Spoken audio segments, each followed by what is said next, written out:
adanya industri, pabrik itu juga memiliki potensi yang besar untuk mengaruhi kualitas udara, dan di Jakarta ini diliputi oleh industri, bahkan ada katakan ada ratusan industri yang ada di sekitar Jakarta. Nah, ini sangat mempengaruhi. Jadi kalau dikatakan bahwa dengan adanya Car Free Day itu mengurangi emisi gas yang ada di Jakarta, itu hanya sebuah asumsi.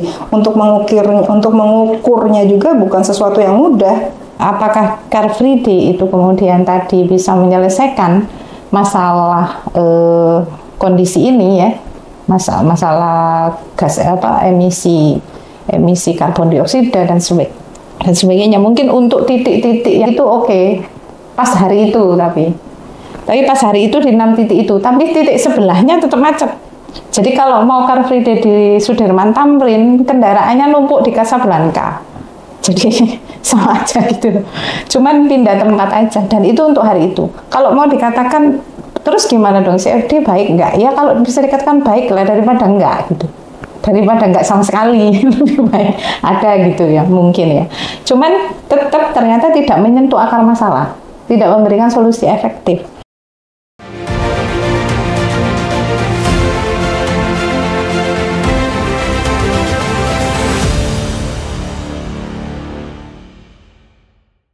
Assalamualaikum warahmatullahi wabarakatuh.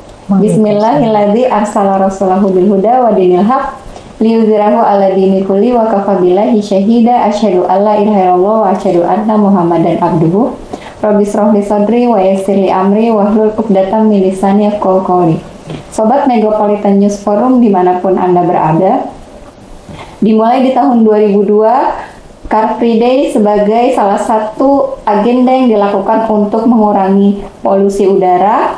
Kini Car Free Day berubah menjadi sebuah tren gaya hidup yang dilakukan oleh masyarakat. Diawali dari ibu kota Jakarta, kini Car Free Day dilakukan di semua kota-kota besar di Indonesia. Lalu sebenarnya apa sih Car Free Day itu? Berasal dari mana dan apa gerangan tujuan Car Free Day? Sudah bersama saya dua narasumber kita, yaitu yang pertama adalah Ibu Hanin. Assalamualaikum Bu, apa kabar? Waalaikumsalam warahmatullahi wabarakatuh. Beliau adalah seorang aktivis muslimah dan seorang penulis. Dan yang kedua adalah Ibu Insinyur Meta Suryantini. Apa kabar Bu? Alhamdulillah baik. Beliau adalah seorang pemerhati kebijakan publik. Baik, hari ini kita akan mengulik, mengupas tuntas mengenai apa sih Car Free Day itu. Baik, pertanyaan pertama akan saya tujukan ke Ibu Meta. Ibu, sebenarnya bagaimana sih Bu gambaran Car Free Day itu sendiri Bu? Ya, terima kasih Mbak Anggun dan sahabat Megapolitan News Forum. Car Free Day kalau di bahasa Indonesia kan adalah Hari Bebas Kendaraan Bermotor, yaitu suatu program atau gerakan yang dilakukan seminggu sekali, yaitu tiap hari Minggu dari jam 6 sampai jam 10 di beberapa titik di wilayah Jakarta, yang untuk wilayah Jakarta. Misalnya di Jakarta itu, di Jakarta Pusat, ya di Jakarta Selatan ada antara Sudirman dengan Tamrin, itu diterapkan Car Free Day. Kalau Jakarta Timur di daerah Jalan Pemuda, dan itu hanya di beberapa tempat di wilayah yang diterapkannya Car Free Day.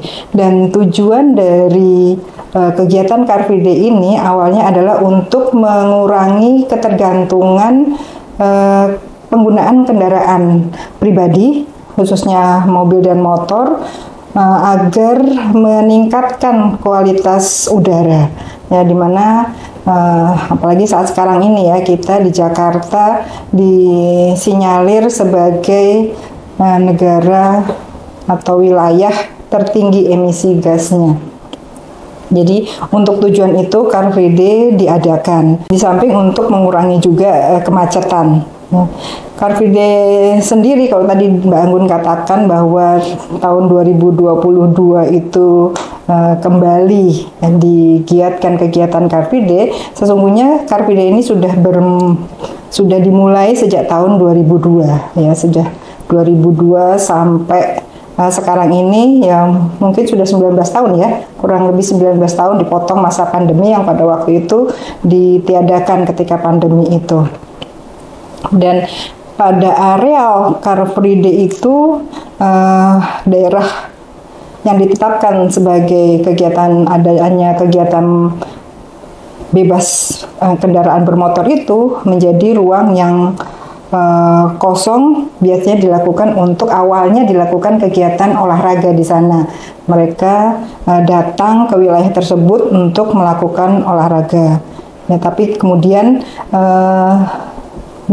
semakin ke sini kita melihat adanya suatu perubahan fenomena sampai dikatakan merupakan sebuah gaya hidup gitu. Mungkin itu. Lalu saat ini apa saja aktivitas yang mewarnai Car Free Day itu? Tadi kan Ibu bilang berawal dari aktivitas olahraga gitu ya. Nah, kemudian berubah menjadi tren gitu ya, gaya hidup. Nah, untuk saat ini aktivitas seperti apa itu? Ya, kalau saat sekarang ini sudah berkembang demikian pesat ya, karena daerah yang diterapkan Car Free Day itu mengibaratkan sebagai sebuah alun-alun atau daerah ruang publik terbuka gitu ya, sehingga di sana di banyak aktivitas yang dilakukan oleh masyarakat di daerah Car Free Day itu, misalnya untuk kegiatan peningkatan ekonomi yaitu UMKM gitu, dan memang penggerak dari UMKM itu merasa bersyukur dengan adanya Car Free Day itu karena mereka meraih omset yang besar, mereka mulai merasa produknya itu terangkat itu dari mereka terlibat di dalam kegiatan di Car Free Day itu. Jadi untuk memajukan kegiatan ekonomi, salah satunya. Kemudian untuk rekreasi, jadi banyak keluarga-keluarga bapak mengajak istri, anak-anaknya untuk berkegiatan di Car Free Day itu sambil kuliner, sambil rekreasi gitu. Juga di beberapa daerah itu memang dijadikan sebagai tempat untuk menunjukkan kreativitas budaya. Ya, seperti kemarin juga kan Citayam Fashion Week itu kan juga dilakukannya di Car Free Day ya. Nah, itu di daerah-daerah juga Pemdanya sendiri menjadikan Car Free Day itu adalah tempat mereka menuangkan kreativitas seni budaya di sana. Ya, selain ya olahraga ya, kemudian untuk selfie, apalagi tren sekarang anak itu tidak hanya orang muda, orang tua pun gemar berselfie ya. Jadi ya kegiatan Car Free Day itu ya sudah bermacam kegiatan lah yang dilakukan di areal Car Free Day itu. Nah, ini ya saya mensinyali ini bisa menjadi adanya pergeseran tujuan awal diadakannya Car Free Day untuk mengurangi berkendaraan pribadi ya, menjadi kegiatan aktivitas yang lain. Tadi balik lagi ya Bu ya ke tujuan awal dilakukannya Car Free Day itu kan sebagai salah satu solusi ya terhadap polusi udara yang memang apalagi saat ini tuh di ibu kota tuh kian meningkat. Nah, kalau untuk lingkungan sendiri, apakah Car Free Day itu sudah menjadi solusi yang sangat efektif gitu ya untuk kesehatan lingkungan itu sendiri, Bu? Ya. Solusi efektif ini justru malah semakin kesini semakin jauh panggang dari api ya. Karena memang sudah bergeser dari tujuan awalnya untuk mengurangi mengurangi ketergantungan dari kendaraan bermotor. Justru sekarang ini orang-orang datang ke situ kan dengan kendaraan bermotor, tetap dengan kendaraan bermotornya, justru mengalihkan kemacetan dari misalnya Sudirman Tamrin ke wilayah yang bertetangga dengan itu. Dan ini juga terjadi misalnya di Dago gitu ya, di Bandung. Itu untuk masuk ke wilayah Dago itu macet justru ya, karena ternyata pengunjung dari Car Free Day itu bukan hanya orang dari wilayah Bandung, orang dari wilayah luar Bandung pun datang, misalnya untuk dia berjualan, untuk rekreasi, sehingga tujuan sebagai solusi untuk mengatasi polusi udara itu menjadi tidak berhasil.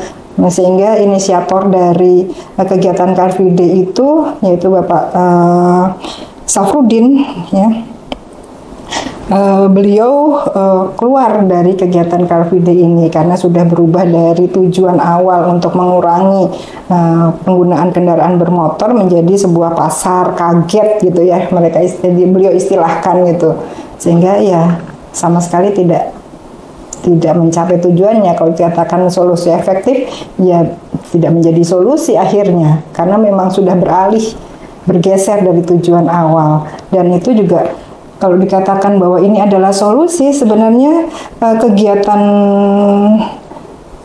Car Free Day kan tidak mengatasi polusi udara yang terjadi karena dari salah seorang pejabat BMKG, beliau mengatakan bahwa pencemaran udara itu bukan hanya potensi pada daerah wilayah itu saja, dipengaruhi oleh daerah-daerah sekitarnya. Sehingga tidak bisa itu dikatakan bahwa dengan berkurangnya kendaraan bermotor di daerah situ mengurangi emisi yang terjadi. Enggak, karena apalagi kan udara ini kan bergerak, nggak diam. Ya, apalagi dikatakan bahwa salah satu memang transportasi itu mempengaruhi kualitas udara.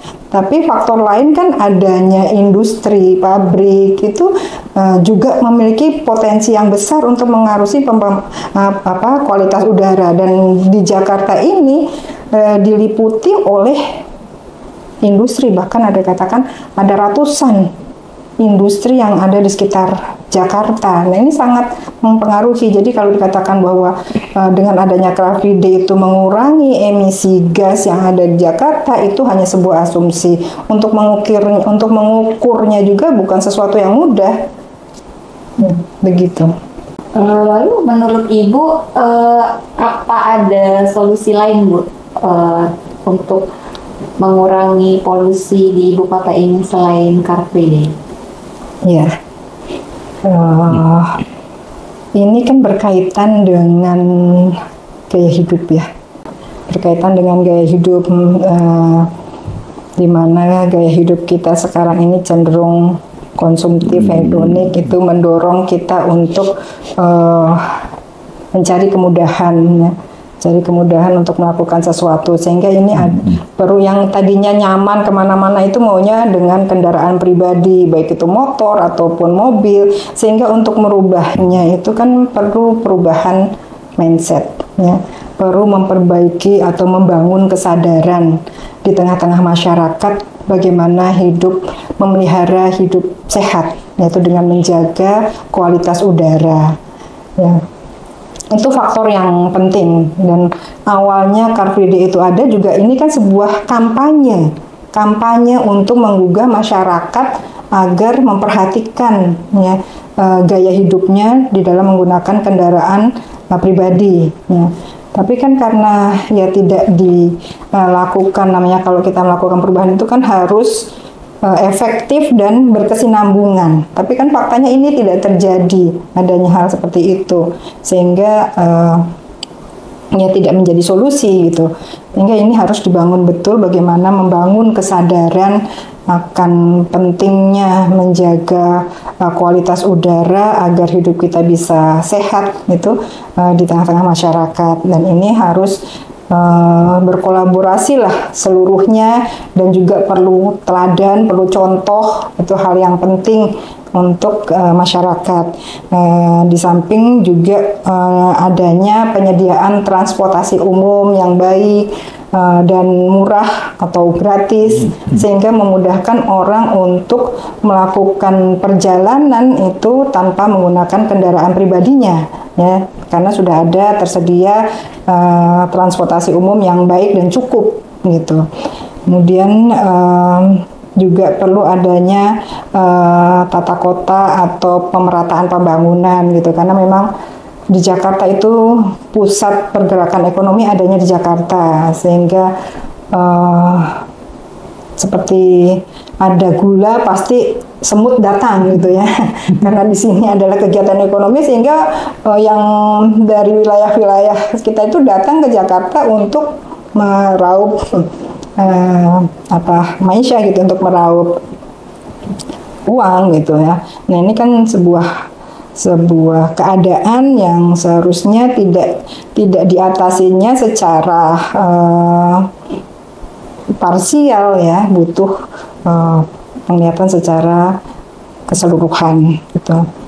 Mungkin itu, dan kegiatan ini saya pikir perlu dilakukan atas dasar tadi, selain adanya aturan yang jelas, kemudian adanya teladan, juga adanya sanksi. Jangan sampai kita aturannya sudah sering kali di kita itu kan aturan sudah dibuat, mungkin katanya aturannya sudah bagus, tapi pada pelaksanaannya ya banyak terjadi kebocoran, baik itu karena faktor yang berkuasa yang ingin memiliki keuntungan, atau karena faktor pemilik modal yang ingin memiliki kepentingan. Akhirnya ya semuanya kembali lagi seperti semula.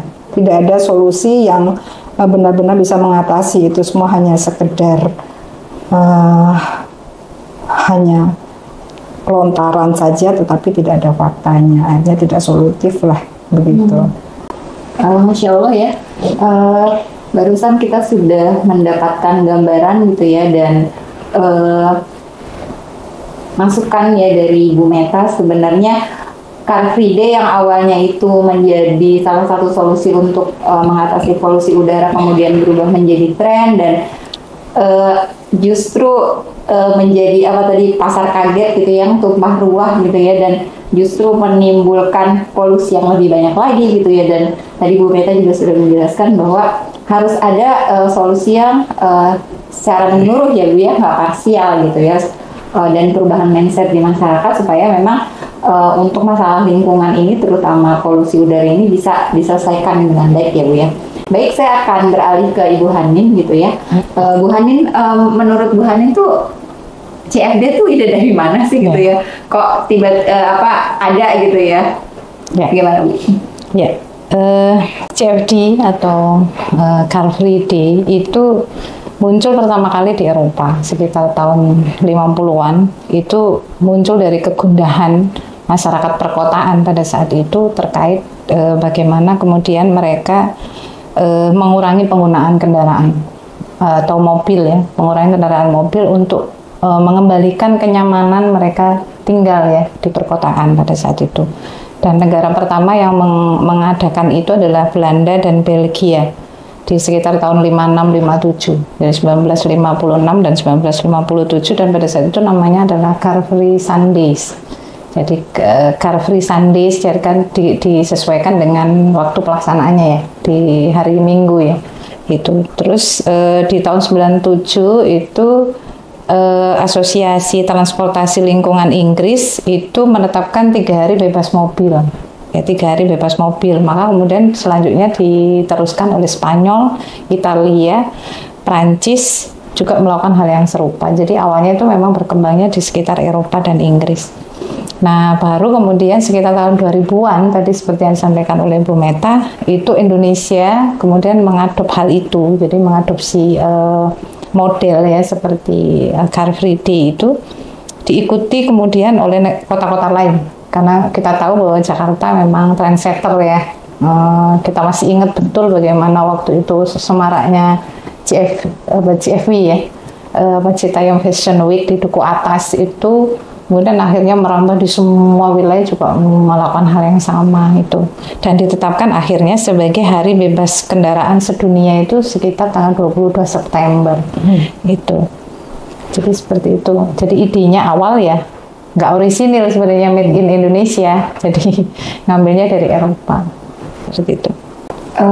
Tadi Ibu jelaskan bahwa diawali di tahun 1950-an ya. Berarti kan di sini ada kesinambungan ya sampai tahun 2000-an. Nah, kalau menurut Bu Hanin itu apakah CFD ini apa ya mungkin bisa disamakan gitu ya dengan kampanye climate exchange gitu ya, karena kan memang climate change.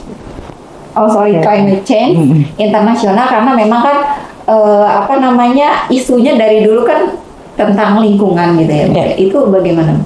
Ya, jadi kalau kita berbicara tentang climate change itu munculnya itu kan sekitar berakhirnya MDGs ya, sekitar tahun 2010 itu berakhir MDGs, kemudian dilanjutkan berikutnya di UN Summit ya. UN Summit itu berarti pertemuan United Nation ya, secara internasional negara-negara yang tergabung dalam PBB ya, UN kan PBB itu. Kemudian mereka melakukan pertemuan, maka kemudian dihasilkan di 2012 itu SDGs. Jadi yang sebelumnya MDGs, Millennium Development Goals, kemudian setelah berakhir 2010 mereka membuat lagi 2012 itu SDGs, Sustainable Development Goals gitu. Dan SDGs ini berjalan nanti sampai di 2030. Dan semua negara yang masuk di dalam UN, di dalam PBB itu mereka harus meratifikasi itu. Jadi mengikuti semuanya. Dan termasuk di dalamnya itu tujuan terkait dengan kualitas lingkungan itu menjadi tujuan dari SDGs itu. Jadi SDGs itu pada saat sidang umum PBB di September 2015 itu kemudian gimana tujuan SDGs itu ada sekitar 17 tujuan dasar dari SDGs, yang salah satunya mungkin yang sering kita tahu itu zero poverty ya, tidak ada kemiskinan pertama, terus tidak ada kelaparan gitu, dan seterusnya sampai nanti di tujuan yang ke-13. Tujuan yang ke-13 itu climate change, itu tentang bagaimana perubahan iklim, menyikapi perubahan iklim, karena semua negara-negara itu pasti merasakan terkait dengan perubahan iklim itu. Kalau di Indonesia itu terutama di Jakarta ya, kita sering menerima hal yang disebut dengan anomali cuaca gitu. Mungkin pada saat musim kemarau tapi kok hujan dan sebagainya itu. Jadi sesuatu kejadian yang terjadi tidak semestinya gitu. Nah, pada saat itulah kemudian di tujuan yang ke-13 ini ada tentang climate change di SDGs itu, dan itu menjadi satu PR bagi semua negara-negara yang masuk di dalam PBB itu, yang meratifikasi tujuan-tujuan itu, dan mereka harus melakukan laporan berkala. Jadi melakukan laporan berkala ke PBB, baik itu pemerintah nasional ataupun pemerintah daerah. Pemprov juga harus melakukan laporan-laporan berkala terkait dengan tujuan-tujuan yang sudah dikehendaki oleh SDGs tadi, itu sudah terlaksana atau belum. Makanya climate change itu kan berkaitan dengan bagaimana mengurangi emisi karbon dioksida, ya, mengurangi emisi karbon dioksida, atau bahasa yang lainnya adalah efek rumah kaca dan sebagainya. Dan itu kan bagaimana kemudian dari sana akhirnya setelah terjadi tadi itu pembahasan terkait climate change ini, kemudian ada pertemuan-pertemuan yang bahasanya itu di COP 21 yang terkenal, kemudian dilanjutkan terakhir itu tahun 2022 di COP 27. Yang COP 21 itu menghasilkan Paris Agreement itu. Di Paris Agreement itu disebutkan bagaimana menjaga kenaikan temperatur global di bawah 2 derajat Celcius. Kalau kemudian ada kenaikan, itu temperaturnya bertahan di 1,5 derajat Celcius, nggak boleh lebih dari itu. Dan semua negara itu harus mengikuti itu, karena negara-negara yang datang itu mereka yang memang concern untuk memperhatikan terkait isu lingkungan ini, ya, terkait perubahan iklim. Nah, Indonesia masuk di dalamnya. Makanya kemudian bergerak dari sana, isu yang kemudian muncul dari CFD ini istilahnya saya kembalikan lagi, saya katakan tidak original made in Indonesia sebenarnya. Jadi itu sudah merupakan program global yang disuarakan, dan Indonesia diharapkan ikut juga menyukseskannya karena Indonesia juga termasuk negara yang meratifikasi SDGs tadi karena kan menjadi bagian dari PBB. Kemudian Indonesia juga termasuk yang terkenai ya imbas dari perubahan iklim. Gitu. Jadi memang sambungannya ke sana gitu. Jadi ini kan sebenarnya bukan hanya lokal ya Bu ya, tapi dilakukan di semua negara gitu ya. Nah, terus juga isu lingkungan ini kan memang merata gitu ya ke seluruh dunia karena memang anomali cuaca itu tidak hanya terjadi di Indonesia gitu ya. Tapi balik lagi kita ke negara kita gitu ya. Sebenarnya CFD ini kan selain dilakukan di Jakarta sekarang ya karena kan memang Jakarta sebagai trendsetter tadi kata Bu Meta juga itu akhirnya kan dilakukan juga ya di kota-kota besar lain di Indonesia. Nah seharusnya kan ketika sudah ada kota lain yang melakukan juga harusnya kan ada pengurangan gitu ya polusi. Nah sebenarnya ini tuh sudah menyentuh akar masalah dari isu lingkungan ini. Ya seperti yang sudah disampaikan oleh Bu Meta tadi itu bahwa isu terkait udara itu kualitas udara ya apalagi yang sekarang hangat terjadi itu baik isu mengenai kualitas udara terburuk ya Jakarta sampai diklaim seperti itu. Dan kemudian sekitar Jakarta ya termasuk Tangsel, kemudian Bekasi itu bahkan sampai dikatakan jam udara bersih itu jam segini sementara yang lain nanti udara terburuk dengan konsentrasi yang sangat pekat itu di sekitar di jam pulang kantor itu dari asar sampai isya itu cukup pekat untuk Jabodetabek. Itu sebenarnya itu mungkin adalah satu bagian yang kemudian dari bagian keseluruhan. Karena kalau mau dikatakan terkait dengan negara penyumbang emisi karbon dioksida yang terbesar itu sebenarnya bukan di Indonesia. Gitu. Kalau kemudian berdasar laporan Ember Climate Global Electricity Review di tahun 2023, penyumbang emisi CO2 terbesar itu dari pembangkit listrik, energi. Dari pembangkit listrik itu bukan ternyata di Indonesia, bukan. Indonesia itu nomor ke-9. Jadi yang terbesar itu justru Cina. Nomor 1 Cina, kemudian kedua Amerika, ketiga India, keempat Uni Eropa, kemudian kelima Jepang, Rusia, yang keenam, ketujuh Korsel, kedelapan Arab Saudi, baru ke-9 itu Indonesia, ke-10 Iran. Jadi 10 negara yang memang penyumbang. Kalau kemudian Indonesia hari ini digadang-gadang sebagai negara dengan kualitas udara terburuk, mungkin memang kita melihat secara kasat mata, mungkin iya, tapi kalau dikatakan paling buruk di seluruh dunia, dengan tadi itu bahwa penyumbang emisi CO2 terbesar dari mana gitu ya, maka sebenarnya Indonesia masih masuk hitungan ke-9. Nah, dari kalau kemudian dikatakan apakah Car Free Day itu kemudian tadi bisa menyelesaikan masalah kondisi ini ya, masalah gas emisi karbon dioksida dan sebagainya. Mungkin untuk titik-titik yang tadi disampaikan oleh Bu Meta itu, kalau di Jakarta kalau nggak salah saya baca itu 6 titik ya. 6 titik di tingkat provinsi di daerah Tamrin, Sudirman, kemudian di beberapa di kota administratif ya, yang tadi disampaikan oleh Bu Meta di daerah Jaksel dan seterusnya. Itu mungkin di 6 titik itu oke, pas hari itu tapi pas hari itu di 6 titik itu, tapi titik sebelahnya tetap macet.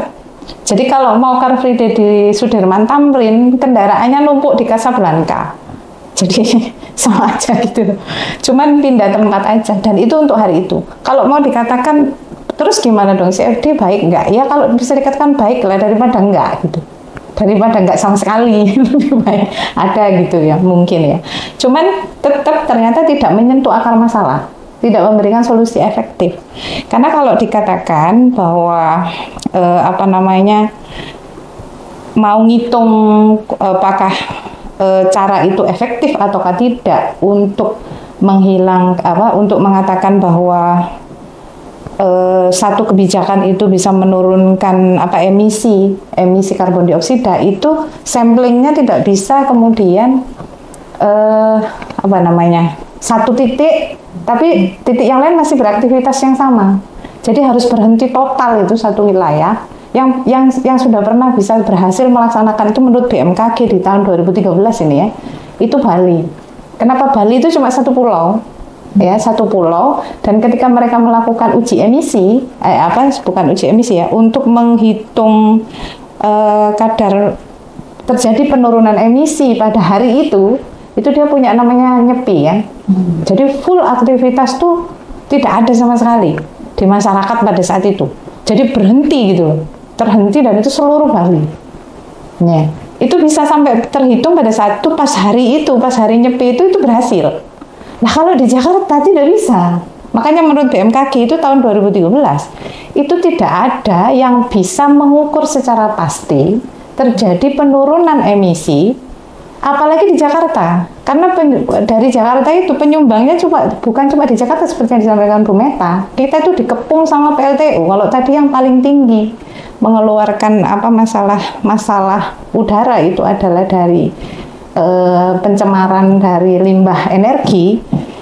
Jakarta itu dikepung 16 PLTU pembangkit listrik. Jadi 10 di Banten, 6 di Jawa Barat. Jadi kalau kemudian kita mau uji emisi, istilahnya mau mengukur penurunan emisi di Jakarta, itu harus diselesaikan juga Jawa Barat, Banten gitu. Semuanya itu harus suruh berhenti, stop gitu. Dan itu tidak mungkin. Gitu.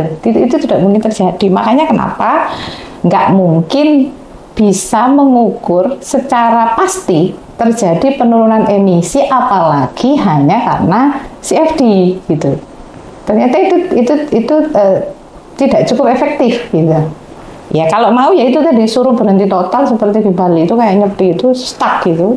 Mungkin dulu waktu lockdown itu masih itu bisa gitu ya. Tapi pasca dibuka lockdown di 2022, mulai kan kualitas udara di Jakarta itu sebegitu buruknya. Karena memang aktivitas kegiatan manusia tidak bisa dilarang, terlebih Jakarta termasuk kota yang terpadat di seluruh Indonesia. Kota terpadat ya di Jakarta. Penduduknya kalau nggak salah sekitar 10,6 juta. Itu tahun 2022. Jadi itu yang gambarannya. Sehingga kalau dikatakan efektif atau tidak, kalau kemudian ada yang mengatakan CFD itu bisa menurunkan emisi di Jakarta, itu menurut orang BMKG sendiri ya, dia mengatakan itu hanya asumsi.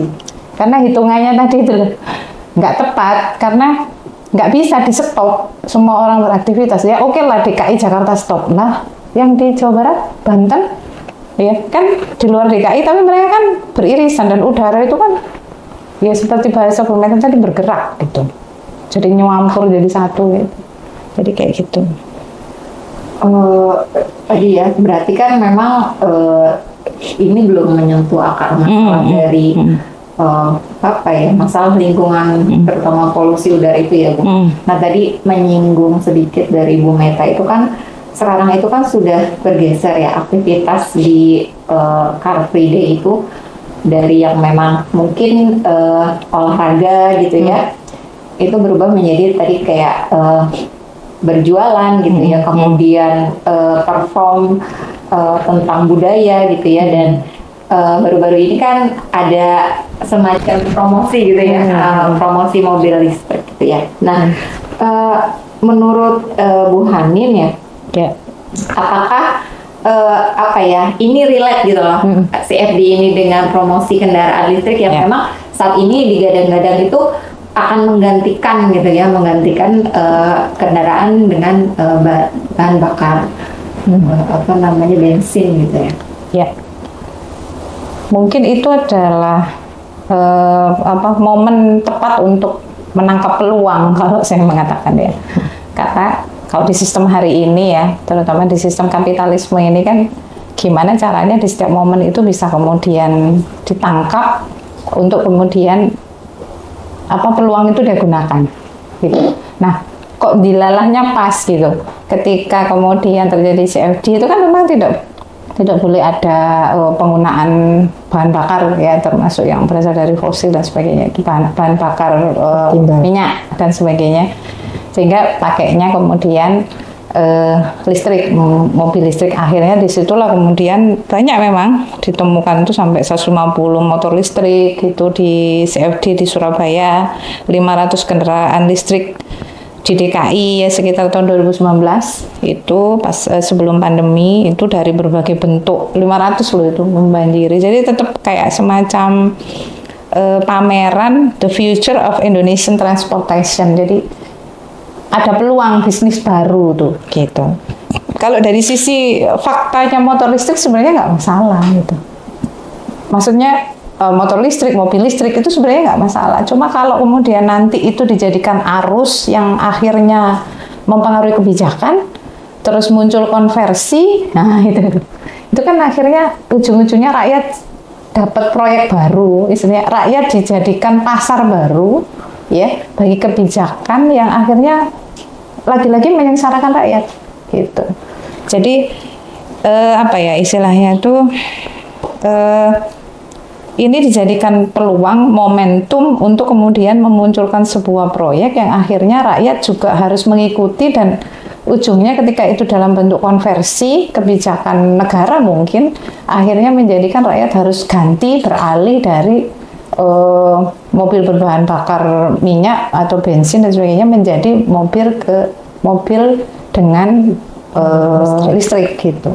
Nah ini kan kemudian perlu terus pengkajian lebih ya, karena kondisinya itu ternyata tetap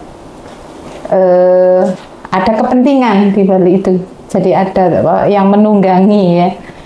Alih-alih kemudian memikirkan bagaimana lingkungan itu bisa sehat, lingkungan itu bisa bersih ataukah bisa ditinggali oleh rakyat itu dengan sebaik-baiknya, tapi akhirnya yang terpikirkan adalah bagaimana menggunakan momen itu sebagai sebuah proyek yang akan menguntungkan lagi-lagi para pengusaha dan juga mungkin beberapa pejabat yang juga mengambil keuntungan di balik itu, dan rakyat juga akhirnya menjadi yang terkorban gitu. Jadi padahal sebenarnya masalah udara di ibu kota itu khususnya itu penyebab utamanya itu selain tadi bahan bakar fosil yang digunakan oleh pembangkit listrik ya yang tadi saya katakan, itu juga ada pabrik ya, limbah pabrik, asap pabrik, polusi ya dari pabrik, terus kemudian aktivitas konstruksi ya, yang berikutnya juga adalah dari emisi kendaraan, dan emisi kendaraan itu sumbangannya cuma 30% dari keseluruhan. Yang lain tadi berarti 30%, berarti 70%-nya tadi dibagi energi, konstruksi, kemudian pabrik. Nah, untuk kebijakan kepentingan untuk sektor energi dan manufaktur itu kan nanti industri itu tidak menyentuh sampai ke situ. Jadi pemerintah itu tidak menyentuh kebijakannya sampai ke sana untuk memberikan ketegasan terkait dengan manajemen mungkin atau tata wilayah lah, pengadaan pabrik atau pengadaan ruang-ruang industri ataupun pengadaan pembangkit listrik. Kan toh mobil listrik atau kendaraan listrik, bis listrik atau apalah itu kan tetap membutuhkan listrik. Listrik kan butuh pembangkit listrik. Pembangkit listrik kan juga tadi pakai bahan bakar fosil, itu yang masih sangat efektif bahan bakar fosil. Akhirnya apa? Muter aja. Seperti lingkaran setan yang tidak ada ujungnya. Lepas dari satu masalah lingkungan dari misalnya pengurangan bahan bakar fosil, dari penggunaan bahan bakar misalnya bensin dan sebagainya, masuk ke listrik juga butuh pembangkit, dan pembangkit itu dijalankan oleh bahan bakar fosil, batu bara, padahal dia adalah bahan bakar fosil ini penyumbang terbesar buruknya kualitas udara di dunia gitu. Muter-muter aja. Jadi sebenarnya dari tadi penjelasan Bu Meta gitu ya, terus Bu Hanin gitu, sebenarnya solusi yang efektif apa Bu untuk isu lingkungan ini, terutama untuk polusi udara di Jakarta ini yang paling efektif? Ya. Tadi Bu Meta sudah menyinggung terkait dengan penyadaran ya, perubahan paradigma dan sebagainya, bahwa lingkungan itu satu hal yang dibutuhkan. Kalau kita melihat itu angka tadi saya nyatet itu ya, angka harapan hidup menurut Air Quality Life Index ya, Air Quality Life Index itu indeks kehidupan kualitas udara itu penduduk yang berada di Jakarta yang tadi dengan kualitas udara yang buruk itu kehilangan harapan hidup rata-rata 3 sampai 4 tahun. Itu kehilangan karena paru-parunya udah kotor gitu. Makanya kemudian sampai ada yang kemudian menulis sampai 6 tahun kehilangan harapan hidup itu loh. Secara medis ya, secara kesehatan pernafasan gitu. Sehingga kalau kemudian kita melihat solusi efektifnya apa, ya itu disadarkan tidak hanya mengenai rakyat. Mungkin kalau baru-baru ini ada wacana misalnya memunculkan pergub atau apa namanya, solusi yang dikatakan pemerintah itu rekayasa cuaca ya, kemudian razia uji emisi, jadi kendaraan itu nanti akan diuji emisi, kalau tidak layak masuk ke Jakarta maka mereka tidak boleh masuk di Jakarta ketika emisi tidak lulus uji emisi. Kemudian mungkin ada wacana juga WFH gitu ya. Tapi ternyata perputaran kualitas udara yang buruk itu tetap terjadi. Nah, berarti kan memang paradigma fundamental itu harus dirubah. Dengan apa? Tadi itu bahwa ketika melakukan sebuah aktivitas itu harus dihitung bagaimana kondisi lingkungan yang ada, terus bagaimana kemudian kondisi wilayahnya itu seperti apa. Jadi kalau dilihat Jakarta itu kan tidak hanya masalah polusi, sebenarnya banyak masalahnya kan. Nah itu munculnya dari mana? Dari kan tadi yang disampaikan oleh Bu Meta itu bagaimana pemerataan pembangunan gitu. Pemerataan pembangunan terjadi di Jakarta itu 75% aktivitas ekonomi seluruh Indonesia itu terjadi di Jakarta. Daerah-daerah lain cuma nyumbang berapa? Berarti 25% doang. 25%, berarti kita bisa bayangkan tumplek-bleknya orang itu di Jakarta. Ya seperti bahasa Bu Meta tadi, kalau ada gula maka semut ngerubutin, itu otomatis. Makanya dari zaman saya kecil sampai sekarang ngomongnya urbanisasi itu masif, itu pasti di kota-kota besar, apalagi di Jakarta gitu. Dan mereka yang melakukan urbanisasi itu rata-rata memang cari makan. Itu masalah ketika tidak terjadi pemerataan pembangunan. Jadi fokus pembangunan itu hanya di kota-kota besar, termasuk apalagi di Jakarta dengan 75% perputaran aktivitas ekonomi seluruh Indonesia ada di Jakarta. Berarti jangan harap masalah ini akan selesai kalau fakta yang terjadi masih seperti ini gitu. Makanya bagaimana dengan pemerataan pembangunan itu ya kebijakan political will kan itu. Jadi kebijakan pemerintah itu kemudian dengan memberikan di beberapa wilayah yang lain itu juga memiliki mungkin fasilitas ataukah aktivitas yang mungkin hampir sama dengan yang ada di Jakarta. Nah, itu termasuk juga dalam tata kota.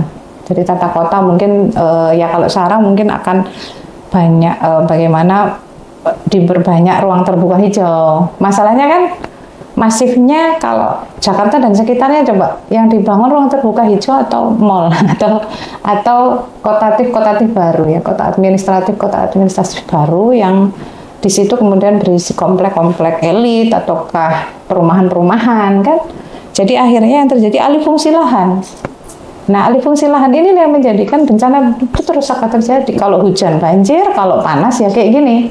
Kalau musim kemarau kualitas udara rusak, kalau pas musim hujan banjir gitu. Karena memang terjadi banyak sekali alih fungsi lahan. Itu belum masalah-masalah yang lain. Makanya kalau berbicara kondisi ini ya memang perubahan fundamental dari sisi pemikiran rakyatnya bahwa mereka itu butuh lingkungan yang sehat untuk hidup, maka bagaimana bisa kemudian mereka istilahnya tidak hanya bergantung hidup di Jakarta misalnya gitu. Yang pertama, kemudian yang kedua, political will dari pemerintah ini yang paling utama sebenarnya. Jadi kebijakan yang muncul dari pemerintah ini yang paling utama, yaitu tadi dengan pemerataan pembangunan. Jadi membiarkan wilayah-wilayah yang lain juga ikut berkembang sebagaimana di Jakarta. Itu butuh dana besar pasti gitu. Cuman tadi itu kalau kemudian berarti gimana dong dengan IKN gitu. Ya sebenarnya masalah pindah ibu kota itu satu hal yang biasa. Hanya ketika itu kemudian menjadi bancakan para investor, itu kan akhirnya kan tidak akan memikirkan untuk kesejahteraan rakyat. Akhirnya kesejahteraan para investor, kesejahteraan para pengusaha itu. Akhirnya apakah itu menjadi solusi? Akhirnya jadi proyek baru bagi investor. Nanti alih-alih itu rakyat akan bisa menikmati, ibu kota baru itu, sebagaimana dia bisa menikmati, mungkin enjoy tinggal di Jakarta gitu, mereka akan bergulat dengan kepentingan-kepentingan swasta, yang pasti swasta nggak akan mau rugi dong. Mereka pasti ingin mendapat keuntungan besar. Akhirnya hajat rakyat pun akan didapat dengan susah payah oleh rakyat. Jadi harus mengeluarkan banyak dana dong. Akhirnya apa? Lagi-lagi rakyat terpinggir. Tetap tidak bisa merasakan tuh mau pindah ibu kota atau kayak lainnya, rakyat tetap tidak bisa merasakan, bahkan tidak bisa menyentuh fasilitas publik yang seharusnya itu dinikmati rakyat, tapi karena itu punya swasta, akhirnya rakyat harus membayar untuk memanfaatkan fasilitas itu. Ya akhirnya bolak-balik begitu. Ini fakta yang kemudian terjadi ketika kondisi kehidupannya masih seperti sekarang. Jadi kembali ke apa istilahnya, solusi fundamental, sehingga kapitalisme yang hari ini sudah menggerogoti sampai di tingkatan berbagai lini masyarakat, berbagai lini kehidupan rakyat hari ini itu harus memang benar-benar dicerabut sampai ke akar-akarnya, agar kemudian kesejahteraan rakyat itu kembali memang dirasakan oleh rakyat, bukan hanya dirasakan oleh para kapital, pemilik modal itu. Gitu. Masya Allah ya, Sobat Megapolitan News Forum yang dirahmati Allah. Jadi dari awalnya kita membahas masalah Car Free Day, Masya Allah, ini sampai ke SDGs gitu ya, kemudian juga bagaimana sih sebenarnya solusi yang sampai harus menyentuh akar masalahnya, sampai harus ada kebijakan dari pemerintah yang fundamental gitu ya. Tadi yang sudah dijelaskan oleh Bu Meta dan Bu Hanin. Mungkin sekarang saya mau minta closing statement-nya ya Bu ya, dari Bu Meta dan Bu Hanin untuk materi kita kali ini. Ya, sahabat Megapolitan News Forum, ya, masalah Car Free Day adalah satu masalah polusi udara ya. Masalah polusi udara itu adalah satu masalah yang dihadapi oleh kita, masyarakat di Jakarta maupun masyarakat di Indonesia, dan juga termasuk masyarakat global gitu ya. Dan untuk mengatasi permasalahan ini dibutuhkan kebijakan yang pro rakyat dengan jernih, dengan sungguh-sungguh, bukan hanya sekedar di bibir ya, tapi kemudian di belakang tidak terjadi yang seperti itu. Jadi kita perlu kejujuran dari para pemimpin sebagai pembuat kebijakan, dan juga perlu dukungan dari masyarakat untuk sama-sama kita memiliki kesadaran yang benar tentang kehidupan ini. Dan saya sebagai seorang muslim tentu meyakini bahwa Islam itu sebenarnya sesungguhnya sebagai sebuah agama yang sudah komplit gitu untuk mengatasi berbagai masalah. Mari kita sama-sama menguatkan keimanan kita, mencari solusinya itu dari Islam, maka insya Allah permasalahan apapun akan tuntas terselesaikan. Masya Allah. Jadi harus kembali ke Islam ya Bu, karena kan memang kita adalah seorang muslim ya. Jadi kalau mau masalahnya itu tuntas sampai ke akar-akarnya ya harus dengan solusi Islam. Masya Allah. Bagaimana dengan Anda? Ya, bahwa kembali sama mungkin seperti yang disampaikan Bu Meta, bahwa Indonesia itu penduduk muslim terbesar di dunia. Ya, jadi dengan apa lagi kita akan kembali kalau kemudian kita tidak merujuk kembali kepada Islam, di mana Islam itu agama yang Allah turunkan, yang sangat tahu ya bagaimana seluk-beluk kita sebagai manusia, dan sangat tahu apa yang akan dialami oleh manusia nanti. Maka dengan kembali kepada Islam, maka kesejahteraan rakyat itu akan kemudian menjadi prioritas. Jadi bukan keuntungan yang diambil oleh para kapital, yaitu para pengusaha dan swasta, yang akhirnya kemudian rakyat selalu menjadi yang terkorban. Jadi hajat rakyat itu selalu diabaikan gitu ya, termasuk problem lingkungan itu secara langsung efek itu rakyat yang akan merasakan. Tadi itu seperti saya sampaikan bahwa harapan hidup itu sampai berkurang 3-4 tahun bahkan 6 tahun. itu rakyat juga. Kita akan melihat bagaimana nanti generasi ke depan, ya, kualitas anak-anak cucu kita kalau kemudian kita akan terus seperti ini. Jadi menggantungkan semuanya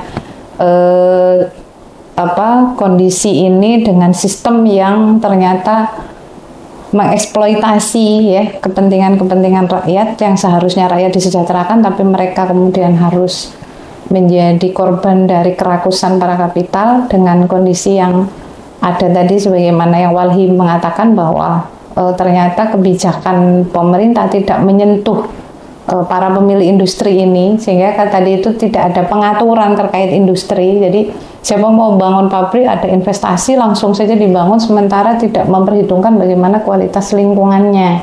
Itu ini yang akhirnya rakyat lagi yang kemudian menjadi terkorban.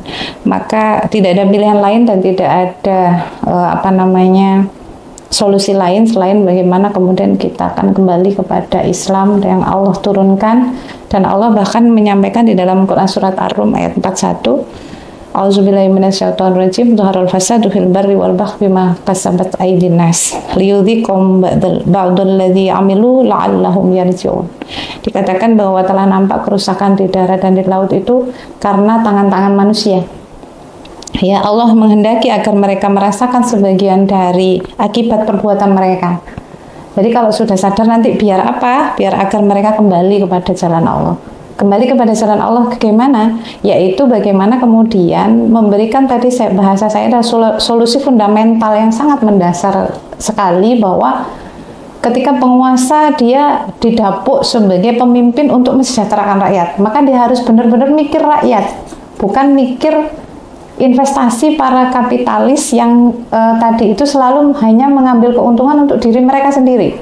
Sehingga kalau itu akan berpengaruh ke pemerataan pembangunan, itu akan berpengaruh ke tata kota, itu bagaimana tidak melakukan eksploitasi terhadap lingkungan, tapi bagaimana lingkungan itu dibikin menjadi lingkungan yang senyaman mungkin untuk dihuni oleh rakyat, dan rakyat itu merasa tenang ada di dalamnya gitu. Karena tanggung jawab penguasa, tanggung jawab pemerintah itu untuk menjadikan rakyat itu menjadi sejahtera dan sehat ya ketika hidup di dalam negara itu. Jadi seperti itu. Allah alam bisawab. Insya Allah sudah kita dengarkan pemaparan dari Ibu Meta dan Ibu Hanin mengenai Car Free Day, kemudian juga hubungannya dengan polusi udara dan isu lingkungan yang terjadi terutama di Ibu Kota Jakarta. Semoga yang sedikit ini dari kami bisa bermanfaat dan bisa menjadikan inspirasi untuk Sobat Megapolitan News Forum dimanapun berada. Kita akhiri. Wassalamualaikum warahmatullahi wabarakatuh.